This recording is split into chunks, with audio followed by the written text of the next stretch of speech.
Good day and thank you for coming to my presentation on Maths Castle. Today we're going to have a look at the current development stages of Maths Castle. We'll have a quick look at the high concept, which is the overview of the purpose of the game. We'll have a look at the target audience that we're aiming the game at. We'll look at the game concept. We'll have a look at some of the mock-up and screenshots that have been done so far. We'll have a look at some of the design testing that the game has been through, along with some of the feedback we've received from it so far. And then we'll look at the updates we've made to the original design following that feedback. So why make Maths Castle? Well, as you can see here, our idea is to try and make learning maths more fun. So when most people think of maths, they think of kind of boring lessons, struggling to do anything. And our idea is to turn people into true maths heroes so they actually enjoy doing maths, whether for homework or just for fun.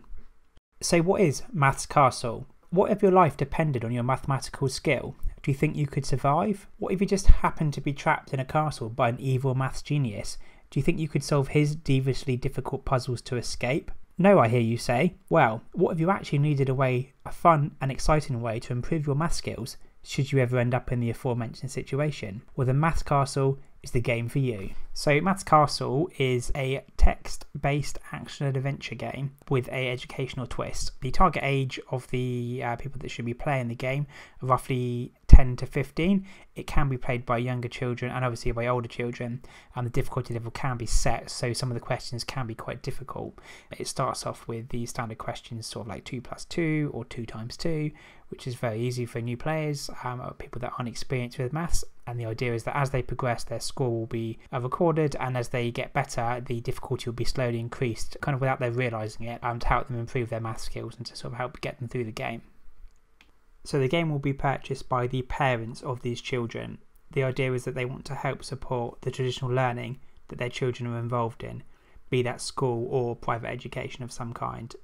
On the right of the screen you can see a title screen concept. The game was originally going to be called Castle Math, but due to a copyright clash that will be changed to Maths Castle instead. The game is kind of going for a gothic, spooky feeling.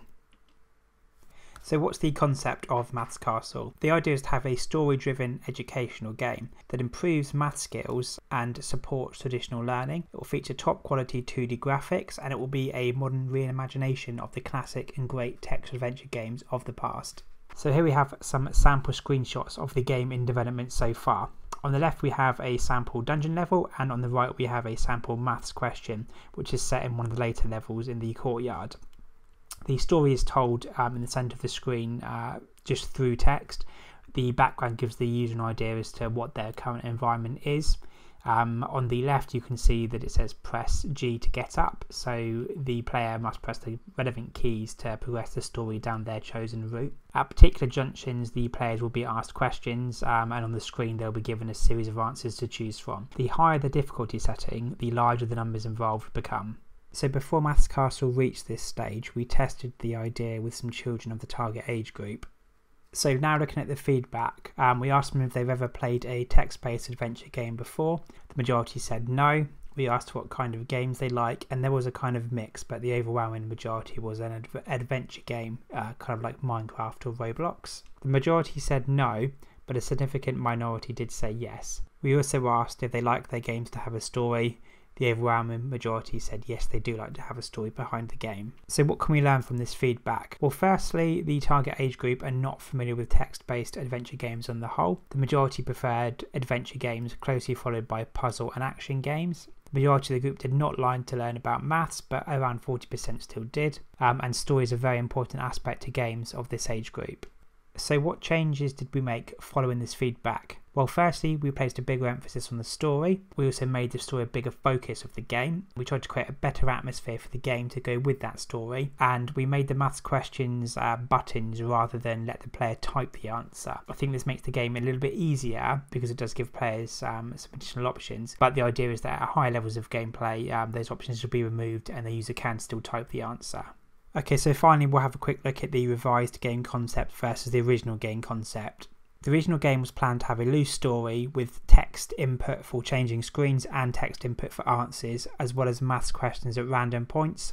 The revised game concept has a stronger focus on the story with more paths to follow. The story is now also written from the player's point of view, so in first person rather than in third person. the player will now use keyboard buttons rather than the traditional text input to change screens. The traditional text input, the idea was that the user used to type the answer that they wanted to do. So if they wanted to go to the door, they might type go to door or door, whereas now the options will be D to go to door, G to get up, B to go to bed as examples. So we've also introduced the number buttons where the users can click on the buttons to suggest the answer. At the moment we're looking at 3 buttons, 2 with incorrect answers and 1 of the answers is correct. The maths questions are now also at key junctions of the story and now make sense within the story context rather than just happening at random intervals. So if you have any questions, please feel free to leave them in the comment section below and I'll get back to them where I can. Thanks very much.